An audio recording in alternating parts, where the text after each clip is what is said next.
All right, so now we are going to dig deeper into the underlying mathematics. So there's going to be a bit of a statistical proof now, and basically these chunks of proofs, these chunks of theory is what distinguishes you from probably your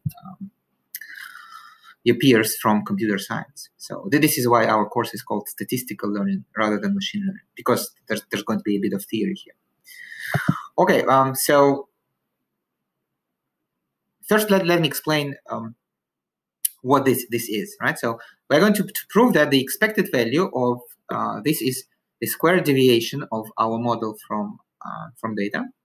So given the observed value of the feature vector can be expressed, so the expected value of the error can be expressed as the sum of two terms. And so the first term where our model f hat appears, and the second term where our model f hat does not appear. But since f hat does not even appear in the second term, it means that we cannot hope to get rid of it. So by choosing a good f hat, we can only get rid of the first of these two terms, right? So which is why the first term is reducible error. And the second term is irreducible error. Because no matter how we choose f hat, we cannot get rid of the second term. Well, and one more thing is that hypothetically, the first term is a square. It is always non-negative, and it can only be 0 if, well, the underlying term is 0. So which means that if f hat is the expected value of our y given the observed value of x, only then we can minimize the reducible error. But let us now prove this little lemma. So how can we prove this lemma? So the idea is that we are going to basically add and subtract this term. So we have this term. By the way, just to make the notation simpler, instead of the expected value of y or of anything given that x equals x small, I'm going to just write expected value given x. Okay, I hope it's not going to be confusing. So the expected value of y given the observed value of the feature vector. So what I'm going to do, I'm going to add and subtract these terms. So add and subtract. Right. So this expression equals. Let me write it down. So we have y, and what we really want to get here is something that has f hat minus this expectation. So which is why I'm going to write that this is y minus the expected value of y given x plus the same thing. So the expected value of y given x minus f hat of x. Now, this whole thing should be squared, and we should take its expected value given x. So what we did is we just added and subtracted the expected value of y given the observed value of x. So now we will split it into two parts, this part and this part, and we will see that they directly correspond to these two terms in the answer. Okay, so let me write the second part first. So this is going to be, I'm going to copy this. So expected value of y given x minus f hat of x. This is squared, and we take conditional expectation given the value of x. So this is my second term. And so plus my third term, so which is y minus, so let me write it. So y minus expected value of y conditioned on x. So it should be squared, conditioned on x again, and we should take the expected value of this. Right? So we have our two terms. So let me write again. So if this is like 1, this is 2. So this is 1, this is 2.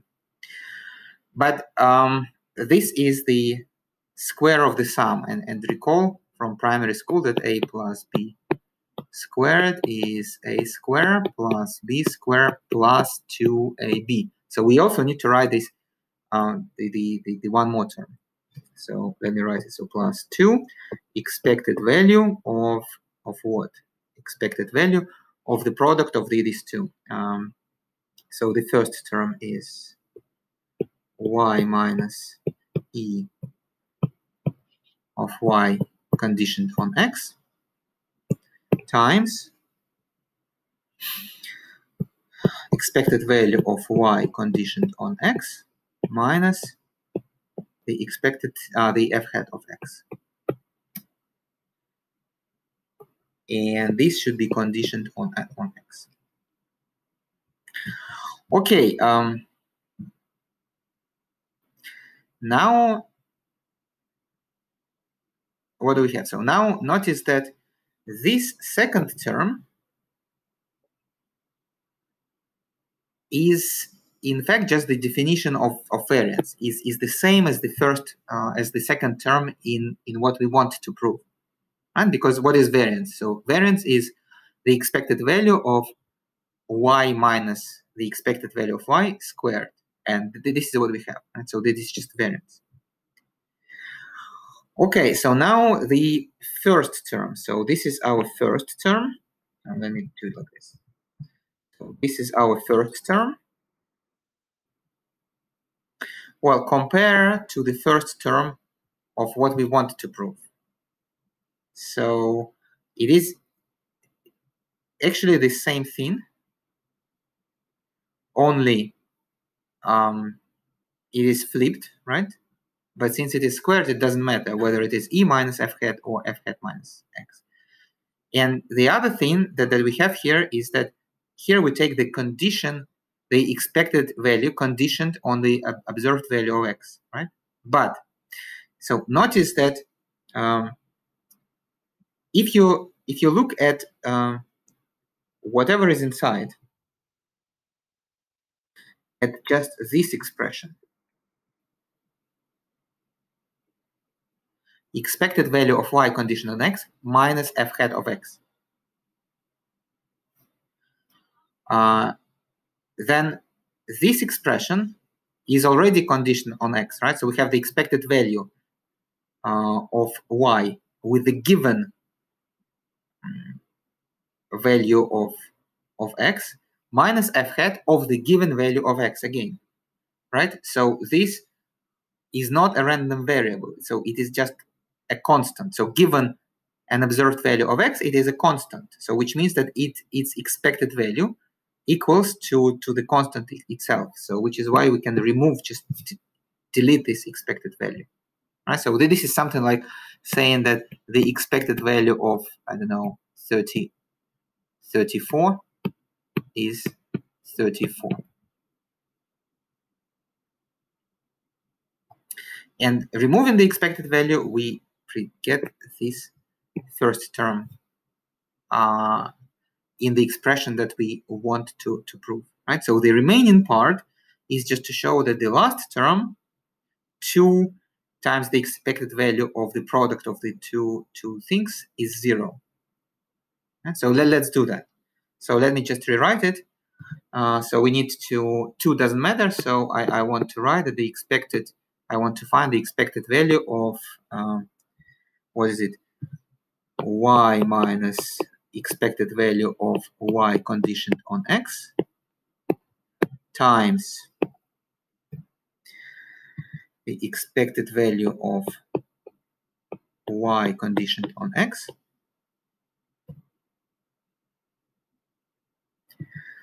minus f hat of x, right? And everything is conditioned on x.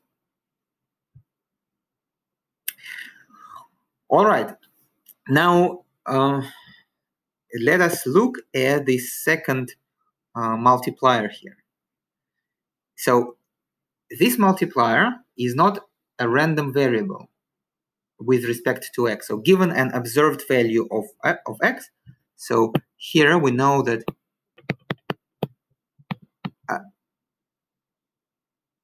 x capital equals to small x. So this is what the condition here means. And given this condition, this is just a constant, right? So we have the expected value of y, given the observed value of x, it is just some number, minus f hat of the given value of x. It's also some number. And since this is a constant, we can just take it out of the expected value. So the remaining part is going to be this constant, expected value of y conditioned on x, minus f hat of x, times the expected value of just this thing, conditioned on x. So let's just calculate it. So this is the difference of two expressions. So here we have the first of them is just y. So we have expected value of y conditioned on x minus the expected value of y conditioned on x. But the expected value of y conditioned on x is, I mean, since we know that big X is the observed value, which is small x, with respect to that, it's just a constant. So its expected value equals to itself. So it's going to be expected value of y conditioned on x. But this is 0. So which means that this whole term is 0. And this is what we wanted to prove, right? So let me quickly review. So in order to prove this lemma, we added and subtracted the expected value of y conditioned on x. Then we just apply the formula a plus b squared equals a squared plus b squared plus 2ab. So one of these two squares gave us the first term in what we want to prove. The other one gave us the second term in what we want to prove. And the product 2ab just equals 0. So this is the idea of the proof. At the same time, the meaning of this lemma is that the deviation of our model from data, the squared error, can be expressed as the sum of two terms. So the first term is reducible error, and the second term is irreducible error. It is irreducible because it is not affected by our choice of the model.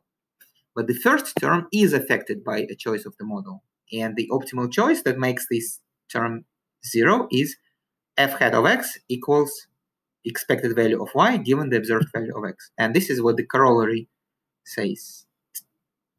Right? So the model f hat of x that minimizes the mean squared error is the expected value of y given the observed value of x. Of course, it is only a theoretical thing because in reality we do not know this expected value, right? So we can only kind of come up with some ideas to estimate it. But still, even though it is only theoretical, it is good to know theory because then you understand the underlying algorithms better. And second, some algorithms are inspired by this model. Okay, so here is a little quiz for you.